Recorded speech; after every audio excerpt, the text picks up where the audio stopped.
Parents अपने बच्चों से अच्छा मार्क्स नहीं चाहते, वो कुछ अलग ही चाहते हैं।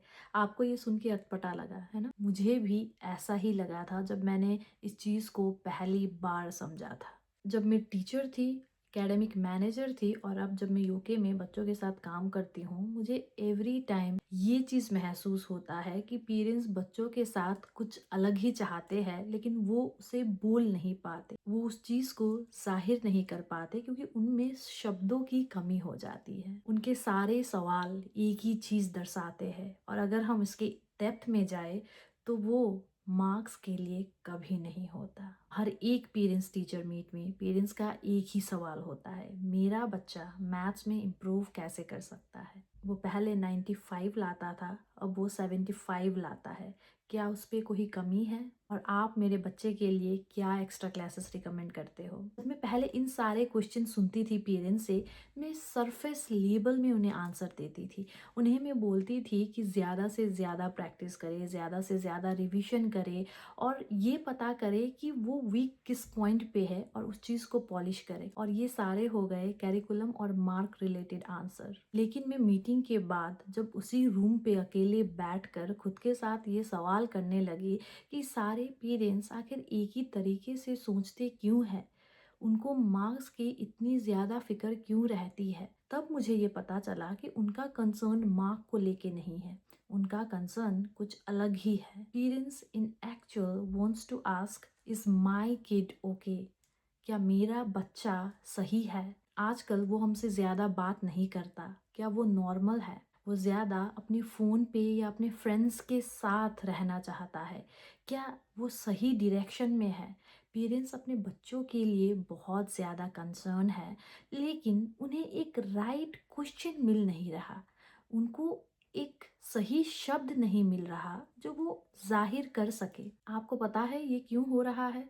पेरेंट्स मार्क्स से ज़्यादा अपने बच्चे के कैरेक्टर और कैपेबिलिटीज़ में ज़्यादा कंसर्न है और उन्हें ये लगता है कि अच्छे मार्क्स से कैरेक्टर पॉलिश हो सकते हैं। लेकिन मैं बहुत सारे पेरेंट्स से मिली हूँ जिनके बच्चे के मार्क्स बहुत अच्छे आते हैं, वो एकेडमिकली बहुत स्ट्रांग है, पर पेरेंट्स कंसर्न है कि उनके बच्चे इतने डिस्कनेक्टेड क्यों हैं, इतने एंग्शियस क्यों हैं, हाई अचीवमेंट के बाद भी वो अनक्यूरियस और लॉस्ट क्यों हैं।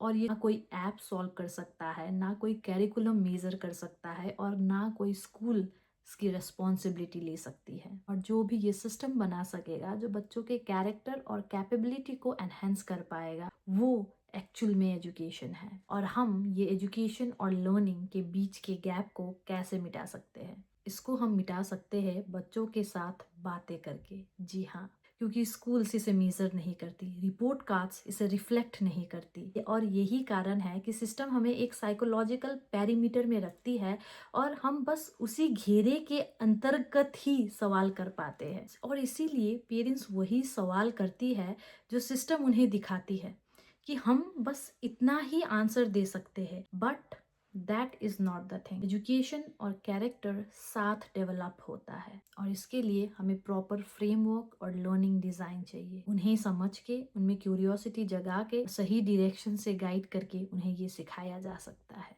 As a student myself, a teacher and someone who studied leadership in the UK, I have understood this gap from within and I am working to fill it up. क्योंकि जो system हमने बना के रखा है वो गलत पैरामीटर को एज एजुकेशन मेजर करती है। और ऐसे एजुकेशन डिज़ाइनिंग के बारे में मैं अपने इंस्टाग्राम, लिंक्डइन में बातें करती हूँ और न्यूज़लेटर भी लिखती हूँ। और मैं ये आशा करती हूँ कि मैं ज़्यादा से ज़्यादा पेरेंट्स, एजुकेटर्स और टीचर्स से कनेक्ट कर सकूँ ताकि हम मिल के एजुकेशन में रिफॉर्म ला सकें। और अगर आप भी ऐसे हो जो एजुकेशन के बारे में रीथिंक कर रहे हो या कंसर्न्ड पेरेंट हो, तो आप मुझे कमेंट कर सकते हैं ताकि हम एक दूसरे के साथ कनेक्ट कर सकें। Thank you so much for watching this video.